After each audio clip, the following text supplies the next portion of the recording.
여러분 안녕하세요.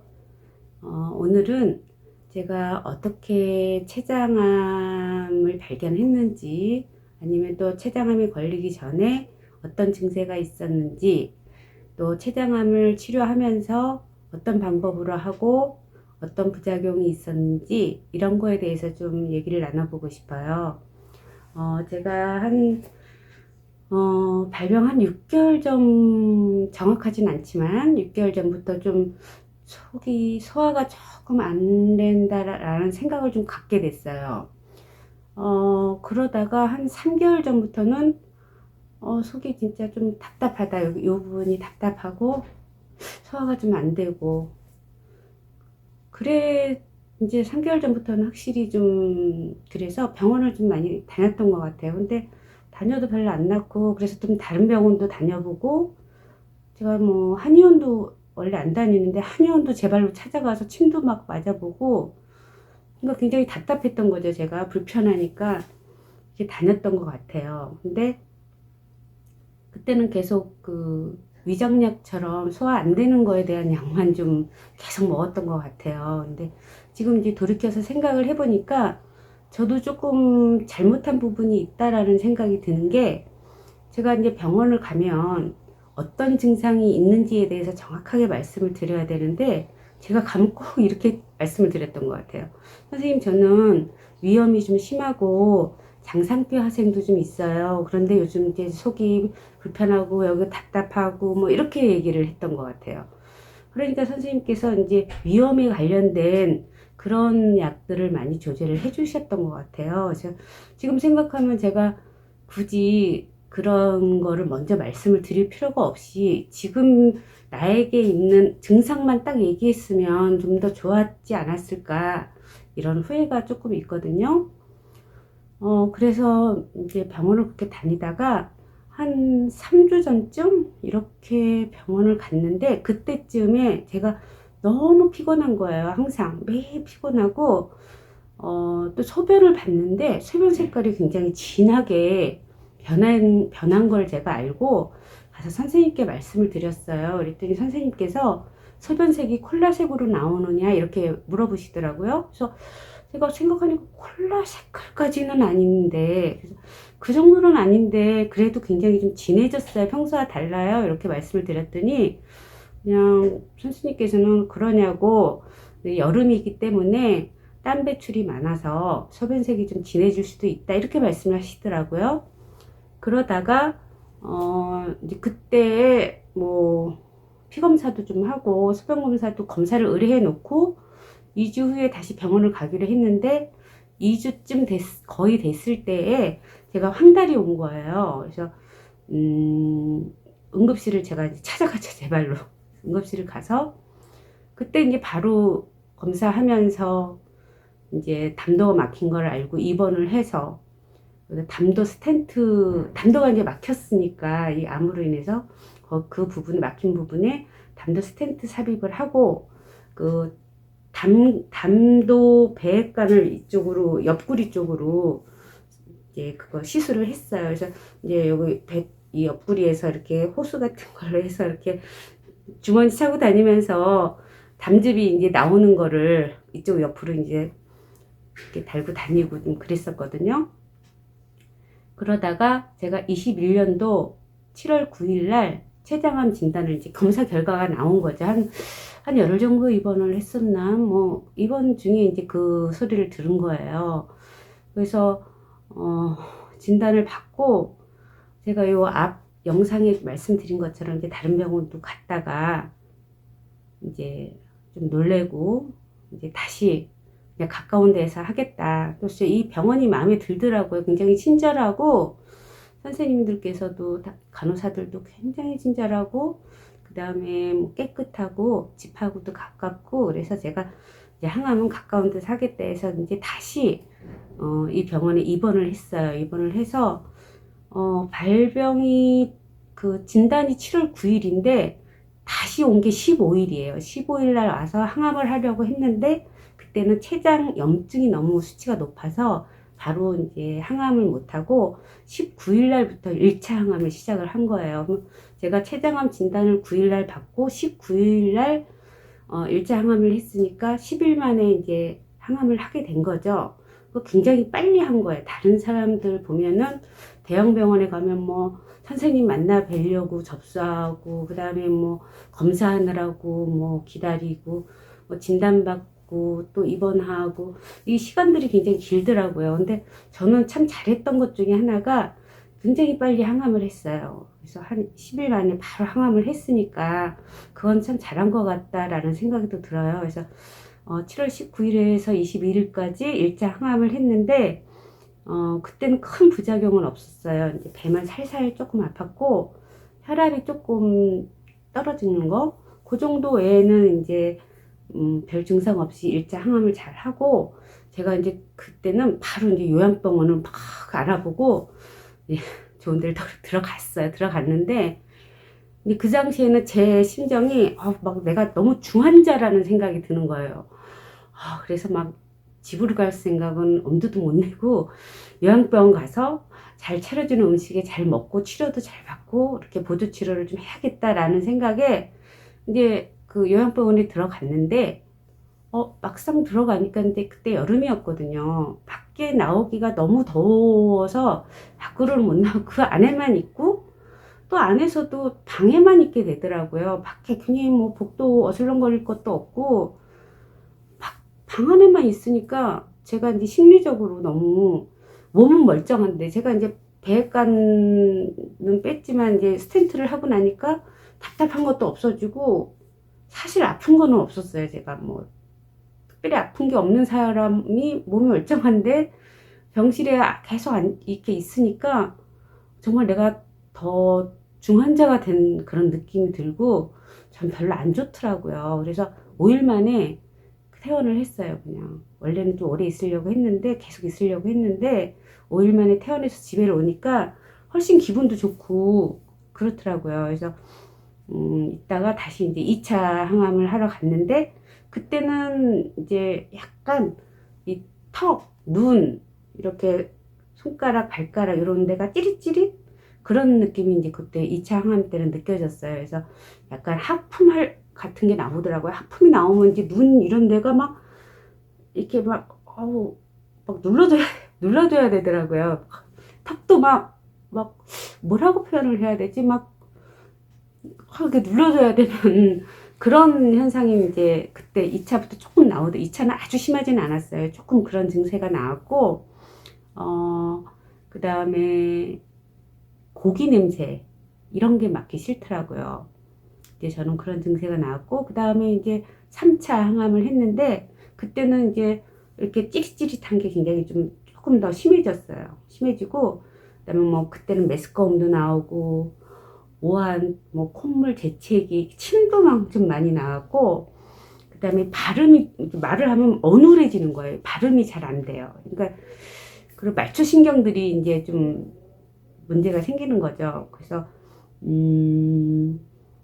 입도 목구멍도 우리 위 내시경 할 때 보면 여기 이렇게 뿌려주잖아요. 이렇게 마비시키려고. 그때 보면 여기가 막 부은 느낌이 다 들잖아요. 목구멍 쪽이. 그런 것처럼 이 항암할 때 이 목 안이 막 이렇게 붓는 그 느낌도 들었어요. 확실히 3차부터는 이제 증상이 저는 좀 나타났었고, 그래서 그때 약간 그 메스꺼움도 있고 그래서 중간에 제가 구토방지 주사 더 놔달라고 해서 항암을 진행했던 게 이제 3차부터였고요. 그 다음에 이제 3차를 끝내고 집에 왔는데, 18일 날 끝냈거든요. 근데 3차를 끝내고 22일 날, 18일 날 끝내고 22일 날 제가 이제 속이 뭐 불편하면서 통증이 오는 거예요. 가슴이 이쪽이. 그래서 제가 안 되겠어서 이제 저녁에 응급실을 갔거든요. 그래서 검사를 해보니까 이 스텐트 삽입을 한 게 아래로 내려가서 그 위치가 이제 내려간 거죠. 그래서 제가 이제 통증이 있었던 거였어요. 그래서 바로 그 다음날 그 처음에 응급실에서 저 진단해 주신 그 소화기내과 선생님께서 다시 스텐트를 빼고 그다음에 다른 스텐트를 모양을 좀 바꿔서 이렇게 좀, 제가 요 다음 영상에서 모양을 보여드릴 건데 제가 그걸 갖고 있거든요. 처음에 했던 게 이제 내려갔기 때문에 내려가지 말라고 좀 모양을 변경을 해서 스텐트를 다시 삽입을 해 주셨어요. 그랬는데 또 그 다음날 엑셀 찍어 보니까 그게 또 조금, 그때는 이제 많이는 아니고 조금 더 내려갔더라고요. 근데 선생님께서 그냥 사용을 하자, 이제 여러 번 하는 게 좋지 않으니까 조금 불편해도 사용을 하자라고 하셨는데, 제가 좀 아프고 불편해서 이제 그때는 이제 입원해 있는 상태였는데, 이제 그래서 그러고 있었는데 제가 이제 열이 나는 거예요. 그때 또 열이 나고 막 아프고 그래가지고 이제 퇴원을 못 하고 있다가 선생님이 이제 안 되겠는지 다시 한번 하자 해서, 그 다음에는 이제 스텐트를 모양으로 안 하고 굵기가 좀 더 굵은 걸로 내려가지 말라고 그렇게 해서 스텐트 작업을 또 했거든요. 그런데 그 선생님께서 말씀하시기를 스텐트가 내려간 이유가 이 종양이 작아져서 그 막혔던 담도 부분에 공간이 생겨서 이게 다시 공간이 생기니까 내려갔을 확률이 있다라고 말씀을 하시더라고요. 그래서 제가 듣고 나니까 너무 기분이 좋은 거예요. 아, 조금 줄었나 보다. 그래서 정말 공간이 생겼나 보다. 이래서 아프긴 했지만 조금 그런 기대를 갖고 있었거든요. 그래서 3차 항암 후에 스텐트 그거를 2번이나 이제 시술을 하고, 그 다음에 이제 8월 30날 4차 항암을 했어요. 근데 그때 그 전까지 보면은 저희가 해보신 분들은 알고, 이제 정보를 알려고 아직 항암을 안 하신 분들은 이제 모르시겠지만, 저는 폴피리녹스를 하고 있는데, 항암을 하기 전에 이게 전처리 주사를 좀 놔줘요. 뭐 설사하지 말라고, 아니면 위를 보호하기 위해서 뭐 그런 주사도 놔주고 뭐 몇 가지 이렇게 해주는 게 있거든요. 근데 저는 설사는 이 부작용 중에 저는 설사는 없더라고요. 근데 그 설사하지 말라고 주사를 놔주니까 변비가 생긴 거예요. 그래서 제가 4차부터는 그 주사는 빼달라고 말씀을 드렸어요. 변비가 생겼기 때문에 그 주사는 빼달라고 해서 그때부터 4차부터는 그 주사는 안 맞고, 그래서 변비는 괜찮아졌거든요. 그리고 지금도 설사는 계속 없고요. 그래서 4차 항암을 했는데, 그 4차 항암을 하는 중에 제가 새벽에 배하고 이 허리하고가 막 아픈 거예요. 근데 앉지도 못하겠고 눕지도 못하겠고 서서 어떻게 할 줄을 모르게 이제 밤에 너무 막 그런 증상이 처음이었기 때문에 좀 놀랬기도 하고 너무 아프기도 하고 막 힘들게 밤을 보내고, 주사를, 그래서 진통제를, 이렇게 마약성 좀 독한 진통제를 놔주시더라고요.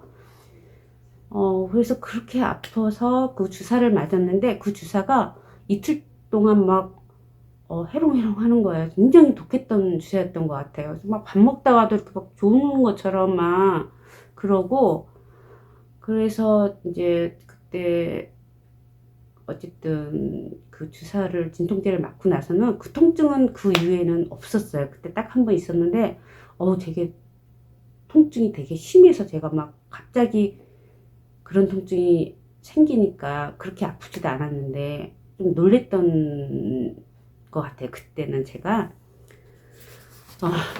여기다 이렇게 적어놓고 보면서 말씀드려야, 이거 다 제가 기억을 할 수가 없으니까. 그래서 이제 4차까지는 이렇게 잘 했습니다, 제가.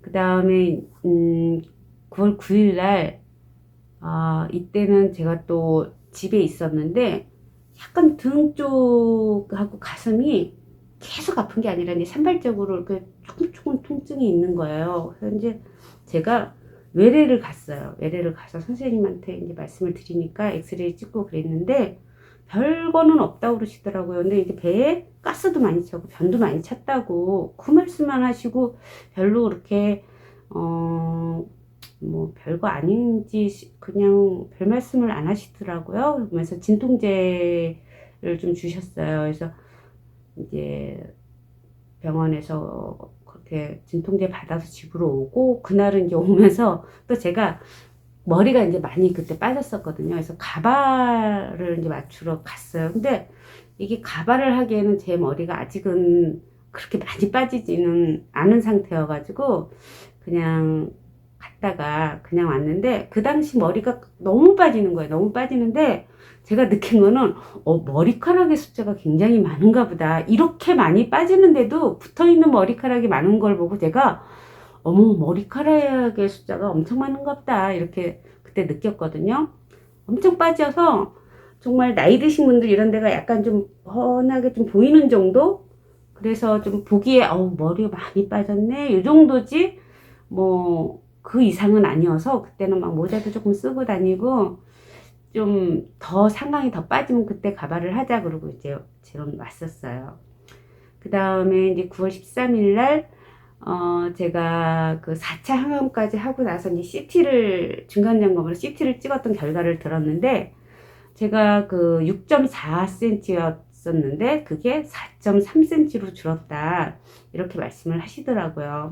이 약이 듣는다는 얘기죠. 그래서, 이제 감사하다 생각을 하고, 이제 또 다시, 입원을 해서, 다시 이제 항암을 하는데, 그 사이즈도 줄었지만, 그 항암 수치도 제가 200이 넘었는데, 64.5로 줄었어요. 그러니까 수치도 좀 줄고, 항암 크기도 줄고, 일단은, 4차까지 항암한 거는 잘 됐다, 이렇게 생각을 하고요. 그 다음에 또 항암을 위해서 또 입원을 했는데, 호중구 수치가 1000 이상이 돼야 되는데 제가 800이 나와가지고 그때 이제 촉진제를 맞고 이제 다시 5차 항암을 했어요. 그러니까 4차까지는 괜찮은데 5차부터는 확실히 그 혈액 수치가 굉장히 떨어져서 제가 계속 이제 다음에 보면 촉진제를 계속 맞게 되더라고요.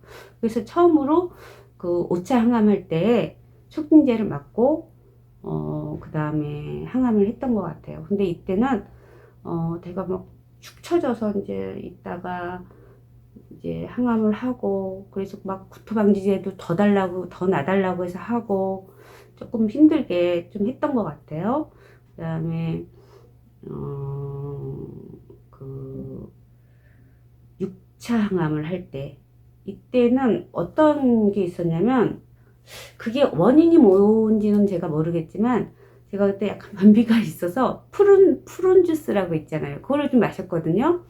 그래서 배가 꿀렁꿀렁 거렸는지 어쨌든 배가 이렇게 꿀렁거리는 그 느낌이 나더라고요. 막 꿀렁 이렇게 막 그 느낌이 났는데 항암하다 보면은 이게 손발이 이렇게 막 경련이 일어나듯이 이렇게 막 찌릿찌릿하거든요. 근데 배가 꿀렁거리는데 이 배 부분이 경련이 일어나니까 너무 이게 막 어떻게 할지를 모르겠더라고요. 처음 그때 좀 그 배 경련이 일어났어요. 그 이후에는 그건 없었는데, 그래서 그거는 그냥 그렇게 그런 증세가 나타난 건지 아니면 그 푸른 주스를 먹은 것 때문에 장이 막 움직여서 그런 건지 제가 정확하게는 모르겠지만 어쨌든 제가 좀 그때는 5차 항암 때는 6차 항암 때는 그런 게 있었고 그 다음에 증세는 똑같았어요. 이렇게 뭐 침 나오고 땀도 많이 나고 그러는데 그 6차 항암 후에 제가 오한이 오고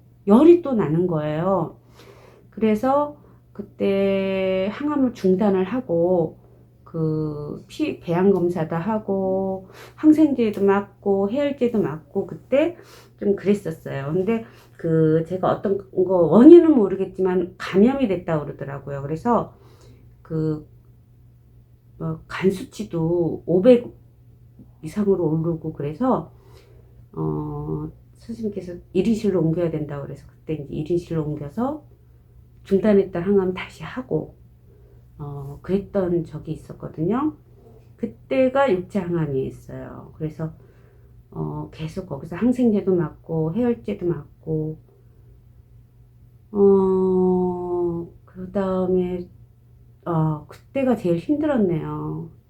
다시 했는데도 호중구 수치가 떨어져서 또 촉진제도 중간에 맞기도 하고 그랬네요. 6차 항암 때. 6차 항암 때가 그러면은 제가 좀 힘들었었더네요. 항암도 중단했지, 열도 나가지고 1인 간 수치도 올라서 중단했지, 다시, 말이 이상하다. 간 수치가 올라서 또 치료도 받으면서 1인실로 옮겼고, 그 다음에, 어쨌든 그렇게 계속 입원해서 치료해 가면서 어렵게 6차 항암을 했어요. 그런 다음에 제가 10월 달에 또 한번 방광염이 걸렸고, 그때는 이제 병원 처방 받아서 또 괜찮았고요. 또 10월 달에 가족 사진도 찍고, 저번 영상에서도 얘기했지만 그 영정 사진도 그때 찍고 그랬던 것 같아요. 이제 제가 뭐 그때 뭐 3개월밖에 못 산다 소리도 들은 데다가 6월 달에는 6차 항암 때는 제가 막 간 수치도 올라가고, 그다음에 뭐 다시 계속 촉진제도 맞게 되고 1인실로 옮기고 호중구 수치도 떨어지고 이러니까 제가 겁도 많이 나고 하니까 또 그 영정 사진도 진짜 찍게 된 것 같아요. 또 여기서 한 가지 또 말씀드리고 싶은 거는, 제가 이제 입원했을 때는 제가 5인실이었거든요. 제가 다인실에 계속 있었는데, 그 6차 항암 때 제가 감염이 돼서 1인실로 옮겼잖아요. 그래서 저는 그 다음부터는 항상 이제 2인실로, 다인실로 이제 안 들어가고 2인실로 이제 하거든요. 그랬더니 그런 문제는 없었고, 또 다인실에 있을 때 제가 좀 불편한 게, 물론 이제 많이 있으니까 당연히 불편하겠지만, 병원에는 좀 나이 드신 연세 있으신 분들이 많이 오잖아요. 병실에 입원할 때마다 한 팀은 꼭 어르신들이 이제 입원을 해가지고, 뭐 만약에 할머니가 입원을 하시면 할아버지께서 이제 간호하신다고 옆에 계시면 왜 이렇게 항상 싸우시는 거예요. 밤에도 싸우시고 이상하신 분들도 좀 많더라고요. 그래서 잠을 못 잤어요, 제가. 근데 잠을 못 자는 것도 되게 피곤하더라고요. 근데 확실히 2인실에 있으면 그런 문제는 없고, 또 감염의 위험도 아무래도 줄어들고, 그래서 그 다음부터는 이제 2인실에 제가 있었고요. 그 다음에 7차 항암을 하기 위해서 입원을 했는데, 제가 면역 수치가 600이 나와가지고 피검사를 다시 한 거예요. 그랬더니 300이 나온 거예요. 이게 굉장히 낮은 수치래요. 면역이 계속 이 항암을 하면 할수록 계속 제가 안 좋아지는 거죠. 혈액 수치도, 면역 수치도 다 떨어지는 거죠. 이때도 또 촉진제를 맞고 7차 항암을 하는데, 호중구 수치가 낮아서 이 항암을 100%로 맞았던 거를, 이때부터는 제가 7차부터는 80%로 항암을 시작해요. 7차부터는 80%로 시작을 해가지고 항암을 끝냈고, 9차 항암도 80%로 진행을 했는데, 이때는 선생님께서 항암을 끝내고 약을 처방해 주셔가지고, 제가 이 폴피리녹스는 3일 동안 주사를 맞잖아요. 그럼 3일째 주사를 맞고 주사를 뺀 다음에 24시간이 지난 다음에 이 촉진제 주사를 맞아라 라고 처방을 해 주시더라고요. 계속 이제 5차 항암부터는 계속 촉진제를 여러 차례 맞게 되는 거죠. 그렇게 됐고, 그 다음에 이제 10차 항암을 하는데, 그때부터는 제가 입원을 하지 않고 외래로 항암을 했어요. 이제 80%를 맞으니까 부작용이 조금 줄더라고요, 확실히. 그리고 이제 9차까지 하니까 이제 어느 정도 안정적으로 된 것 같아요. 1인실로 옮기고 나서 그 이후로는 크게 문제가 없었고, 그래서 10차 항암부터는 외래로 해서 이제 올 때 인퓨저 이용해가지고 이렇게 벨트로 해서 이렇게 갖고 나오는 그런 방법이 있거든요. 그래서 3일째 되는 날 집 근처에서 그런 거 뺄 수 있는 병원을 알아놔서 제가 그 병원 가서 이제 빼달라고 하면 되거든요. 다시 병원에, 원래 병원에 안 와도 되기 때문에. 근데 입원해 있는 것도 너무 지겨우니까 이제 그 10차부터는 제가 그렇게 했고, 11차 항암 때는 이제 제가 그 웨스검하고 속쓰림 그런 게 있어서 위장약을 처방을 좀 받았었네요. 그 다음에 12차는 이제 무난하게 지나갔고, 13차 CT 결과, 그러니까 12차까지 하고 또 CT 검사를 했는데, 그때는 사이즈가 처음 시작했던 사이즈에서 반으로 줄었다고 말씀을 해주셨고, 그러니까 혈액 검사 CA는 2.3으로 나왔고, CA19-9는 9.3이 나왔어요. 이때부터 이제 혈액치가 안정적이었던 것 같아요. 그래서 그 12차 이후에 검사잖아요. 근데 그 12차가 제가 병원에 다니면은 담당 그 종양내과 선생님께서 항상 펄피리녹스의 약 효과는 12회까지이다.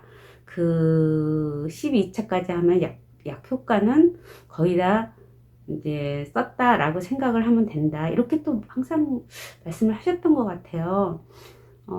그래서 확실히 12차까지는 사이즈가 줄었고, 그 이후에는 사실 제가 사이즈가 더 이상 줄지는 않고, 항상 그 사이즈에서 유지만 돼도 뭐, 약 효과가 있는 거 아닌가라는 생각을 할 수가 있는데요. 어쨌든 확실히 12차까지는 줄었지만 그 이후에는 줄지 않았다. 그 다음에 14차. 이때 제가 이제 손발저림이 좀 심해져서, 선생님께서 그 펄피리녹스 약 중에 엘록사틴이라고 있어요. 그 농도를 50%로 줄여주셨거든요. 그래서 14차부터 엘록사틴 농도를 50% 줄이고, 그래서 15차, 그 다음에 16차, 15차까지는 무난했는데, 16차에서는 또 혈수판이 7만이 나온 거예요. 10만 이상이 돼야 되는데, 7만이 나와가지고 일주일 연기했어요. 그 항암을 일주일 연기해서 16차는 3주 만에 한 거죠. 그래서 그 다음 2월 28일 날 16차 항암을 했는데, 이때는 이제 혈수판이 좀 8만 7천 정도 나와가지고 항암을 하게 됐는데, 확실히 이때부터는 메스꺼운 것도 조금 줄고 손발저림은 계속 있었던 것 같아요. 근데 메스꺼움은 확실히 좀 줄었고, 근데 이때 제가 이제 여기 메모해 놓은 거 보면 심적으로 굉장히 힘들다라고 이제 적어 놨네요. 그래서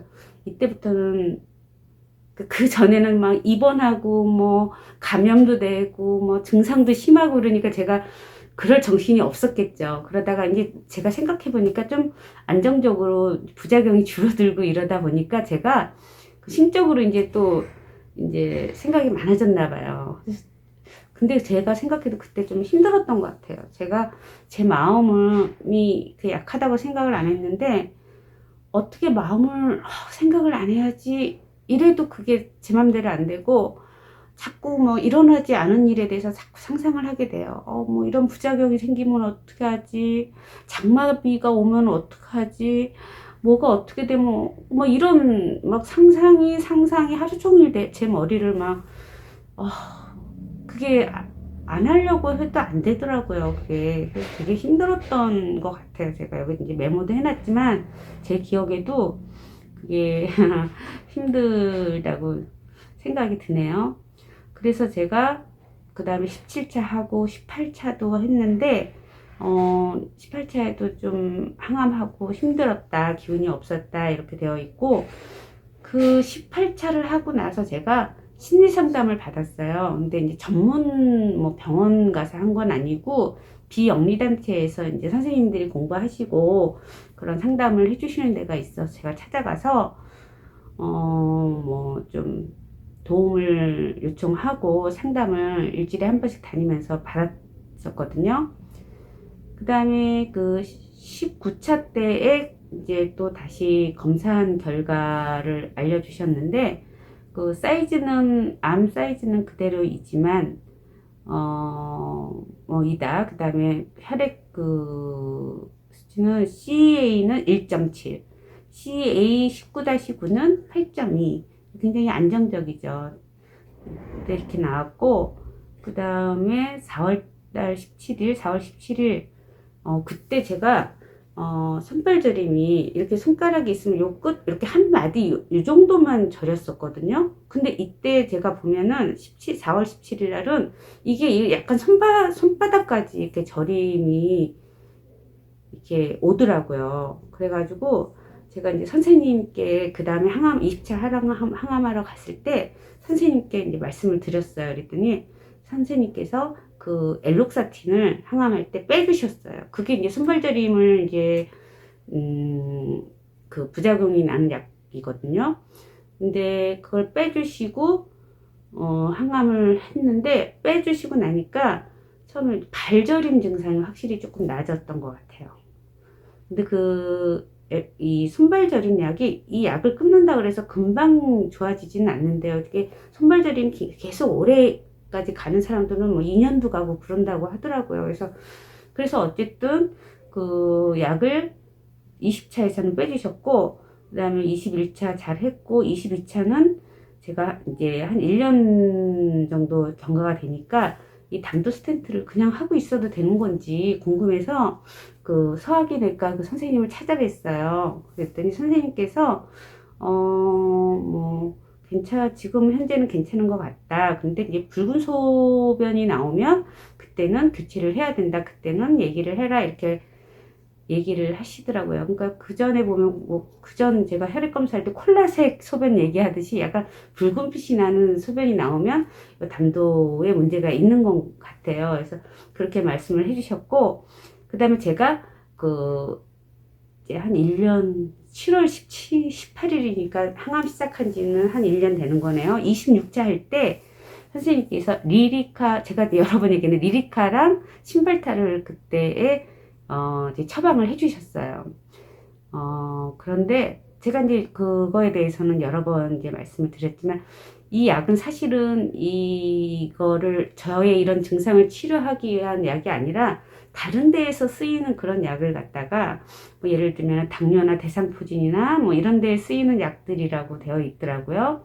그런 거를 이제 처방을 해주셨는데, 저는 이거 먹고 많이 좋아졌다고 말씀을 드렸잖아요. 근데 또 좋아진 것 중에 하나는 그 신발타라는 약이 기분을 이렇게 밝게 하고 우울이나 불안감을 이렇게 감소시켜주는 약이라고 하는데, 제가 심적으로 되게 힘들었다 그랬잖아요. 불안감 이런 것 때문에.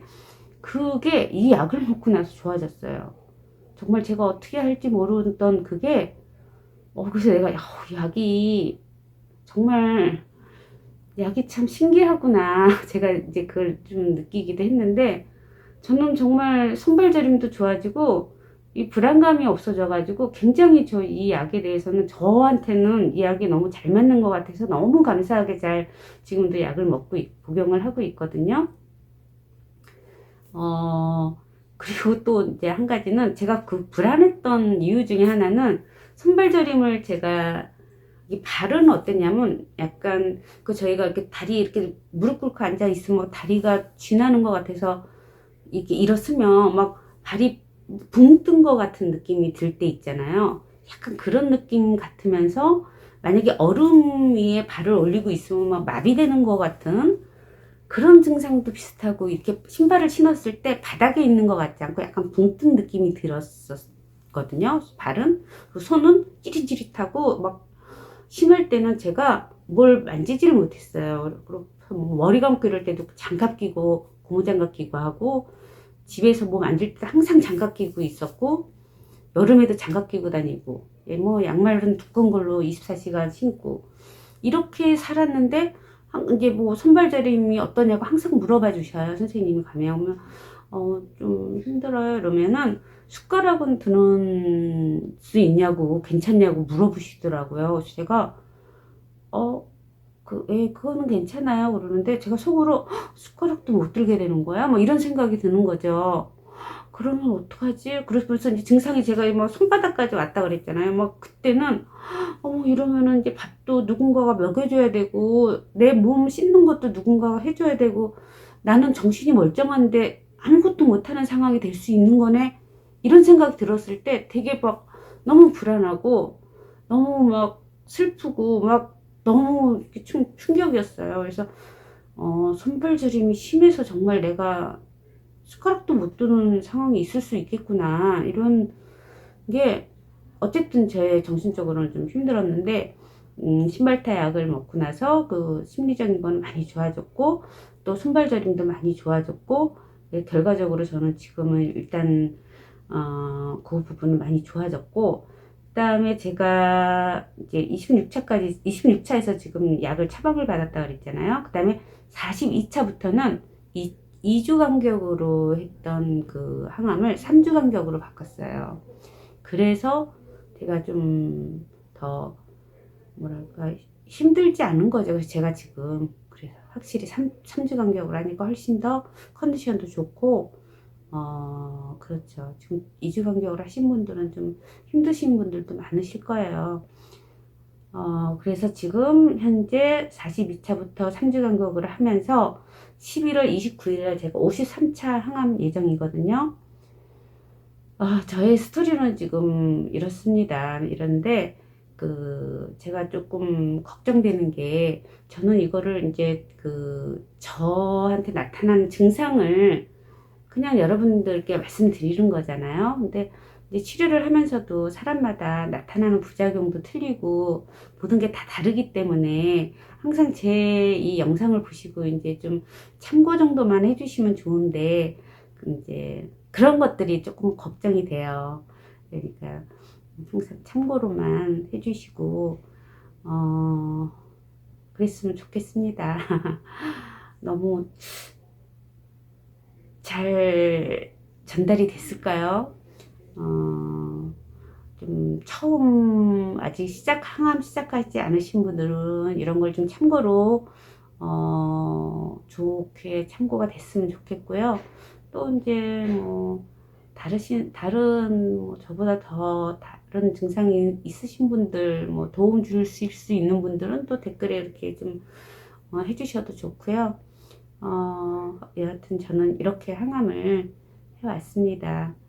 어, 오늘은 여기까지 하고요. 여러분, 오늘도 좋은 하루 보내시기 바랍니다. 감사합니다.